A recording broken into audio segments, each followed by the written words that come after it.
Bonjour, dans cette vidéo, je vais vous expliquer quoi faire quand votre chien ne vous écoute pas. Alors soyons honnêtes 2 secondes, je pense que, en tant qu'humain, la plupart du temps, quand notre chien ne fait pas ce qu'on veut, ou fait une bêtise même, ou ce qu'on estime être une bêtise, notre premier réflexe, c'est de vouloir le punir, parce qu'on n'est pas content. Pourtant, c'est une très mauvaise idée. Pourquoi? Parce que ça n'est jamais anodin de punir un chien. Ça va abîmer énormément votre relation, bien évidemment. Personne n'a envie en plus d'écouter quelqu'un, de suivre quelqu'un, d'être avec quelqu'un qui le gronde sans arrêt. Ça peut provoquer de l'inhibition chez votre chien, ça peut provoquer de la frustration. Et le pire de tout peut-être, c'est que ça peut générer de l'agressivité chez votre chien. Il y a certains chiens qui vont se retourner parce qu'ils estiment qu'on est trop tyrannique, qu'on leur crie trop dessus, qu'on les engueule beaucoup trop. Vous avez certains chiens qui effectivement vont s'écraser, un petit peu comme nous si on est sous un régime de dictature. Vous avez une grosse majorité des gens qui se tient à carreau parce qu'on a la trouille tout simplement. Et puis vous avez un certain nombre d'individus qui vont se rebeller. Et le chien, c'est exactement la même chose. Face à la punition, vous avez les deux types de comportements. Donc, ça peut générer de l'agressivité. Ça, c'est un des dangers importants, me semble-t-il. Mais le deuxième, c'est que punir, ça n'apprend pas ce que vous voulez. Punir n'apprendra jamais à votre chien ce que vous attendez de lui. Si je vous tape sur les doigts parce que je vous apprends le piano et que vous ne faites pas ce que je veux de vous, vous n'êtes pas en train d'apprendre le piano, c'est pas vrai. Je vous apprends pas où est le do, où est le ré, je vous apprends pas à lire une partition, à connaître le solfège. Ce que je fais, c'est punir un mauvais comportement. Ok, mais en attendant, vous ne savez toujours pas ce que vous devez faire. Donc punir, ça n'apprend rien du tout. Donc c'est en plus totalement inintéressant. Et souvent dans notre esprit, en fait, on a tendance à punir le chien parce qu'on estime qu'il désobéit. Mais en réalité, le chien, il désobéit pas. Ce qui se passe, c'est que, et c'est ce que me disent mes clients, le chien, il fait quand il a envie. Mais moi aussi, mes chiens, ils font quand ils ont envie. La différence, c'est que mes chiens, ils ont envie de faire. Parce que je fais en sorte qu'ils aient envie de faire. Donc les chiens font ce qu'ils aiment faire. Ça, une fois qu'on a compris ça, que le chien fait ce qu'il a envie de faire, alors on change notre façon de voir et on commence à lui donner l'envie de faire. Mais maintenant, certainement, vous vous demandez encore, oui, mais quand il fait pas ce que je lui demande, qu'est-ce que je dois faire? Ce que vous devez faire, c'est vous interroger, vous poser des questions. Plutôt que d'être dans cette réaction de il fait pas, je le gronde, posez-vous 2 minutes, réfléchissez. Et on va réfléchir dans cette vidéo, on va réfléchir ensemble. Demandez-vous, est-ce qu'il a vraiment entendu ma demande? Vous savez, il y a des moments, le chien, il est tellement accaparé, obnubilé par ce qu'il est en train de sentir, qui lui demande en plus beaucoup de concentration, donc son cerveau est focalisé à analyser l'odeur qu'il perçoit, il ne nous entend pas. Il est un petit peu comme un homme en train de regarder un match de foot. Il n'entend pas ce qu'on lui dit. C'est pas qu'il n'a pas envie d'obéir, c'est pas qu'il désobéit, c'est juste il n'a pas entendu. Comment voulez-vous qu'il fasse quelque chose s'il n'a pas entendu? La deuxième chose, c'est est-ce qu'il a compris? Est-ce que vos demandes ne sont pas un peu semblables? Assis, ici, parfois c'est pas clair.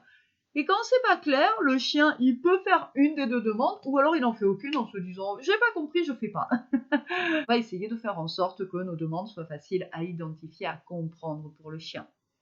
Donc on essaye de ne pas avoir des mots qui se ressemblent. Ensuite, on peut se demander aussi, est-ce que émotionnellement, il est capable d'écouter là, à l'instant T?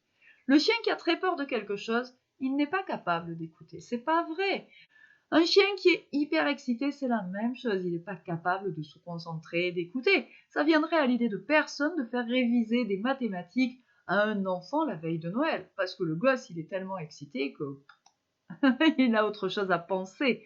Et ça ne marchera pas, et on le sait tous, donc on ne fait pas ça. Mais le chien, par contre, il est surexcité, et parfois on lui demande de faire des choses. Mais ça n'a pas de sens. Vous faites tout à ce moment-là pour le mettre en échec. C'est pas qu'il désobéit, encore une fois. C'est qu'il n'est pas capable d'écouter dans ce contexte-là.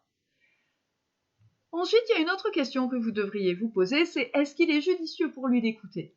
Parfois, les chiens sont en train d'interagir ensemble, et nous, on les rappelle, nous, on leur demande de faire quelque chose, on leur demande de s'asseoir, de se coucher, on leur demande de s'arrêter, on leur demande de faire un truc, alors qu'ils essayent d'être polis avec le chien d'en face. Donc notre intervention n'est pas judicieuse et le chien le sait très bien. C'est la même chose quand ils sont vraiment en train de jouer ou de discuter à leur manière. Si vous rappelez votre chien à ce moment-là, il va pas revenir parce qu'il ne peut pas interrompre une conversation avec un autre chien de cette façon-là en lui tournant le dos et en lui disant salut. Et encore, il lui dirait même pas salut poliment, justement. Et c'est ça le problème. Ensuite, je vous l'ai dit en commençant cette vidéo, demandez-vous si vous êtes assez motivant. Est-ce que vous lui donnez envie de faire les choses? Si vous ne le récompensez jamais, pourquoi est-ce qu'il le ferait? Très souvent, on demande au chien de renoncer à plein de choses. Lui, il creuserait bien là. Lui, il irait bien courir derrière le chat. Lui, il irait bien sur la trace qu'il a sentie. Lui, il y a plein de choses qu'il a envie de faire et nous, on est un petit peu les rabat-joie à dire à nos chiens, non, là, faut pas que tu fasses ça, là, tu peux pas traverser, là, il faut que tu t'arrêtes, là, il faut que tu t'assoies. Là, il faut. Et tout ça pour aucune compensation, aucune récompense, aucun encouragement, aucune félicitation. Ça peut pas marcher. Ça peut pas marcher. Donnez-lui envie. Vous devez vous demander si l'ordre que vous lui demandez a été suffisamment appris. Est-ce que vous avez un processus d'apprentissage? Est-ce que vous avez un processus d'apprentissage? Ça veut dire est-ce que vous lui avez appris de manière progressive? Ou est-ce que ça s'est fait comme ça? Très souvent, moi, dans les rendez-vous que j'ai avec mes clients, ils me disent je sais pas comment je lui ai appris, je sais pas, bon, comme ça, j'ai dit le mot et puis non! C'est pas parce que vous dites au chien 10 fois assis qu'il va s'asseoir. Je veux dire, le mot pour lui n'a aucun sens, n'a pas de signification, il n'y a pas de raison pour que le chien le fasse. Il va falloir lui apprendre que assis, ça veut dire poser ses fesses au sol. Parce que assis, le chien, il sait le faire. Le chien sait s'asseoir, il n'a pas besoin de nous pour s'asseoir. Il sait le faire. Ce qu'il ne sait pas, c'est comment ça s'appelle et il ne sait pas non plus qu'il doit le faire à chaque fois que je le lui demande et rapidement, immédiatement. Voilà. Mais sinon, s'asseoir, les chiens savent le faire. Donc, il faut prendre le temps de lui apprendre le mot qui correspond au comportement, lui apprendre qu'il doit le faire, même s'il y a des situations plus compliquées pour lui, même s'il y a d'autres chiens, même s'il y a un lapin qui passe, même, etc. Est-ce que vous avez réfléchi à la manière d'enseigner votre ordre à votre chien? Est-ce que vous avez travaillé sur les 6D?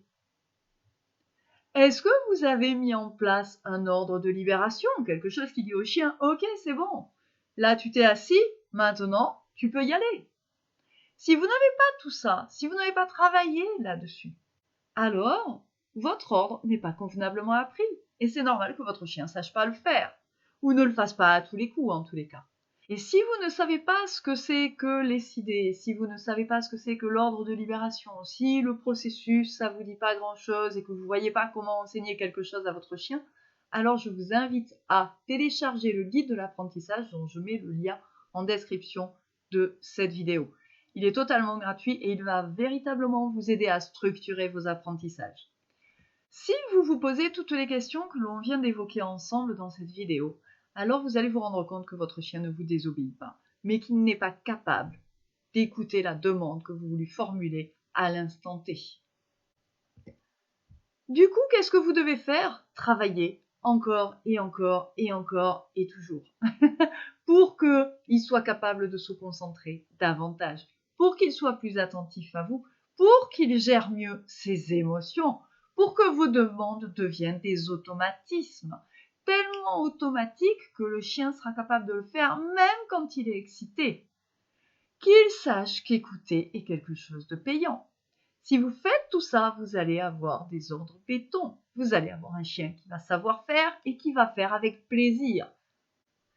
Voilà, c'était les explications que je voulais vous donner pour avoir enfin un chien qui vous écoute. Si cette vidéo vous a plu, pensez à la liker, la partager et la commenter. N'oubliez pas de vous abonner à la chaîne YouTube et à activer la cloche de notification. Et je vous dis à jeudi prochain pour une nouvelle vidéo.